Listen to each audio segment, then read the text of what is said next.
Welcome back everyone. स्वागत है आप सभी का एक बार फिर से रोशन सा स्टडी पॉइंट पर। तो आज हम जानने वाले हैं क्लास 11th का इंग्लिश का जो ग्रामर का पोर्शन है, जो क्रिएटिव राइटिंग और स्किल का जो टॉपिक है उसको हम कवर करने वाले हैं, जिसमें सबसे पहले हम बात करने वाले हैं आज आज की इस वीडियो में हम डिबेट को जानने वाले हैं। यानी कि जो डिबेट होता है वो 5 मार्क्स का आपके एग्जाम में रखा गया है। आपको जो 5 मार्क्स है ये बेसिकली ये वीडियो उन बच्चों के लिए है जिनको कुछ भी नहीं पता कि डिबेट को हम किस तरीके से एग्जाम में लिखेंगे, है ना। हम ओवरऑल पहले इसमें इसके जो हमें मार्क्स के जो डिस्ट्रीब्यूशन है, यानी कि जो 5 मार्क्स है वो हम कैसे ला सकते हैं, हम किस किस क्या क्या चीजें ऐड करें कि हमें 5 मार्क्स मिल जाए। तो उन सारी चीजों को आज हम जानने वाले हैं। सबसे पहले आप देखो, तो इसमें देखो फॉर्मेट दिया गया है कि marks will be awarded for, जो हमारे जो 5 मार्क्स है वो कैसे डिवाइड किए गए हैं। आप देखोगे यहाँ पे पहले फॉर्मेट की बात की गई है, उसके बाद हमारा कंटेंट है, ठीक है, एक्सप्रेशन है। तो ओवरऑल हम ऐसी क्या चीजें करें एग्जाम के अंदर अंदर जो हमें पूरे 5 मार्क्स बहुत इजीली आ जाए, ठीक है। तो सबसे पहले देखो फॉर्मेट की जब बात होती है तो फॉर्मेट के लिए आपको ना 1 मार्क्स यहाँ पर रखे गए हैं कि अगर आपका जो फॉर्मेट है, डिबेट का जो फॉर्मेट है उसको अगर आप फॉलो करते हो तो आपको 1 मार्क्स बहुत इजीली मिलेगा। कंटेंट की बात करें तो कंटेंट के लिए आपको 2 नंबर यहाँ पर बहुत इजीली, बहुत आसानी से आप ले लोगे। जो भी चीजें, जो भी टॉपिक आपका मेंशन किया जाएगा उस टॉपिक के रिगार्डिंग अगर आप लिखते हो तो आपको 2 नंबर। कंटेंट वो आपका कहलाएगा कि आपने चीजों को क्या क्या ऐड किया है, क्या क्या ऐड नहीं किया है। जब भी डिबेट का क्वेश्चन आप अपने पेपर में देखो तो डिबेट से रिलेटेड कुछ की पॉइंट्स वो आपको मेंशन करके देगा क्वेश्चन के अंदर। तो सारी चीजें आपको वहां से उठाकर कॉपी पेस्ट कर देना है। लेकिन बात करते हैं कि हम 5 नंबर लाएंगे कैसे, क्योंकि 5 नंबर बहुत होते हैं और इसके लिए हमें लेंथी पेपर लिखना पड़ेगा।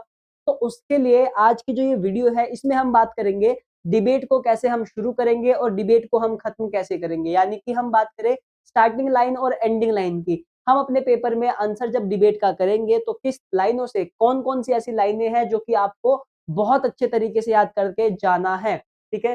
कंटेंट का हो गया। एक्सप्रेशन की बात करें तो यहाँ पर एक्सप्रेशन के लिए भी आपको 2 नंबर यहाँ पर दिए जाएंगे, ठीक है। तो ये सारी चीजें आपको अपने डिबेट वाले सेक्शन में फॉलो करना है। अगर आप डिबेट का कॉन्सेप्ट, डिबेट का टॉपिक अगर एग्जाम में लिख रहे हो तो आपको ध्यान देना है कि आपको फॉर्मेट के लिए 1 मार्क्स मिलेगा। फॉर्मेट में आप एड्रेस आप ठीक लिखोगे, ठीक है ना, फॉर्मल थैंक्स करोगे, जो भी आपका टॉपिक होगा टॉपिक के अकॉर्डिंगली। उसके बाद आप लॉजिकल ऑर्गेनाइजेशन जो भी मेंशन किया जाएगा उसके बारे में कुछ कुछ रिलेवेंस पॉइंट लिखोगे, ठीक है। आपको क्रिएटिविटी थोड़ी सी वहां पे दिखानी है। अपनी एक्सप्रेशन की बात करें तो आपके जो एक्यूरेसी है आपके आंसर में दिखनी चाहिए, आपकी ग्रामर मिस्टेक बहुत कम होनी चाहिए। तो ये सारी चीजें अगर आप फॉलो करते हो तो डिबेट के अंदर आप जो है 5 मार्क्स बहुत इजीली लेकर आ सकते हो, ठीक है। 5 मार्क्स लाना बहुत ईजी है। अब हम बात करते हैं ऐसे बच्चों के लिए जो बच्चे मतलब जिन्हें इंग्लिश नहीं आती है, जो थोड़े से इंग्लिश में वीक है।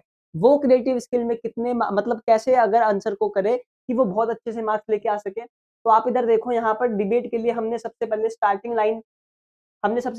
लाइन को मेंशन किया है कि आपका जो पेपर होगा, जितने भी बच्चे वीडियो को देख रहे हैं, आप इन सारी लाइंस से अपना जो पेपर है वो स्टार्ट करना। आप क्या कहते हो? सबसे पहले आपने कहा देखो ये स्टार्टिंग लाइन है, आपको यहीं से शुरू करना अपना पेपर।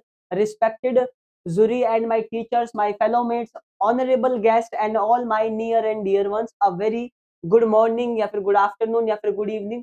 जो भी क्वेश्चन पेपर में मेंशन होगा आप उसके अकॉर्डिंगली ऐसे ग्रीट करोगे। ये आपकी स्टार्टिंग की लाइन है। एक चीज और आपको ध्यान रखना है कि अगर आपको टॉपिक के बारे में भी नहीं पता, आप सिर्फ कितनी 6-7 लाइनें ये हो गई और एंडिंग की 4-5 लाइनें हो जाएगी। अगर आप इसको लिख दोगे तो आपका जो डिबेट का, देखो इसको आपको कितने वर्ड्स में कवर करना है, लगभग 120 से लेकर 150 वर्ड्स में कवर करना है। तो इतनी वर्ड्स लिमिट हमारी रखी गई है ना।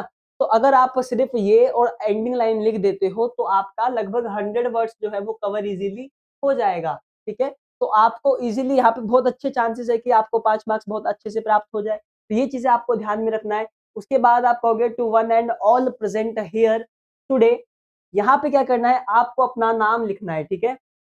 जैसे कि मैं कहूँ कोई किसी बच्चे का नाम हम यहाँ पर लिख देते हैं कि टुडे आई अमित ऑफ। यहाँ पर आपको क्लास का नेम मेंशन करना है कि आप कोई से जिस क्लास से आप आए हो उस क्लास को आप मेंशन कर देना है। जैसे कि 11th बी हो गया, ठीक है। तो today I Amit of 11th B got the golden opportunity to interact with you all today. I stand before you to express my view for the. अब यहाँ पर आप उस टॉपिक के पक्ष में हो या फिर विपक्ष में हो, यानी कि आप उसके फेवर में हो या फिर अगेंस्ट में हो। तो इसको आपको जो टॉपिक है यहाँ पर आप अपना टॉपिक के बारे में, जो टॉपिक आपको दिया रहेगा आपके एग्जाम के अंदर, तो उस टॉपिक को आप यहाँ पर मेंशन करने वाले हैं of the given topic for debate, ठीक है। तो कोशिश करना कि आप ज्यादातर चीजें अगेंस्ट में लिखो, क्योंकि अगेंस्ट में बहुत सारे पॉइंट्स भी आपको मिल सकते हैं, ठीक है। या फिर अगर हो सकता है कि वो सिर्फ अगेंस्ट का पूछे, फेवर का पूछे, तो इस तरीके से जो है आपका जो आंसर शीट लगना चाहिए। आपको सारी चीजें यहाँ से शुरू करनी है। देखो यहाँ तो स्टार्टिंग लाइन मैंने लिखने के लिए आपको समझाने के लिए लिखा है। आप ये वाली लाइन जो है एग्जाम में मत लिखना, ठीक है। आप सिर्फ यहाँ पे लिखना आंसर नंबर 5 जो भी होगा आपका आंसर नंबर 6 7 और यहाँ से आप अपना आंसर स्टार्ट करोगे, ठीक है। कुछ इस तरीके से आपका आंसर लगना चाहिए। उसके बाद आप क्या करोगे, जब आप यहाँ पे आपने इसको छोड़ा, तो इसके बाद आपको कम से कम 4 से 5 लाइन, ठीक है। आप 4 से 5 लाइन क्या करोगे, टॉपिक से रिलेटेड कुछ ना कुछ बातें लिखोगे। सपोज हमने कहा कि सर अगर हमारे एग्जाम में बैन क्रैकर के ऊपर आ गया, ठीक है। तो बैन क्रैकर के ऊपर आप क्या करोगे, 4-5 लाइन खुद से बना के लिख दोगे, this is very harmful for us, ठीक है। This is very harmful for our people, for animals, ठीक है। ये सारे पॉइंट्स आप लिख देना, ठीक है। तो इस तरीके से आप 4 से 5 लाइन खुद बना लोगे। बहुत ही इजीली अगर कोई भी टॉपिक होगा, तो इतना तो आप लोगों ने पढ़ा ही होगा कि आप 4 से 5 लाइन उस टॉपिक से रिलेटेड कुछ ना कुछ तो लिख ही दोगे, ठीक है। तो आपको स्टार्ट वहां से करना है। बीच में आपको 4 से 5 लाइनें टॉपिक के बारे में लिखना है। अब हम बात करते हैं एंडिंग लाइन की, ठीक है। यहाँ से क्या करोगे, जब आप ये हमारी लास्ट की लाइनें हैं, ठीक है। जब आप 4-5 लाइन टॉपिक के बारे में लिख दोगे, उसके बाद आप कहोगे thank you for giving me this opportunity to express my argument, ठीक है। यहाँ पे फिर से आपको टॉपिक लिखना है। सपोज आपने फेवर चुना था, तो आप यहाँ पर फेवर का डालोगे, ठीक है, कि thank you for giving me this opportunity to express my argument on the favour या फिर ऑन द अगेंस्ट, ठीक है।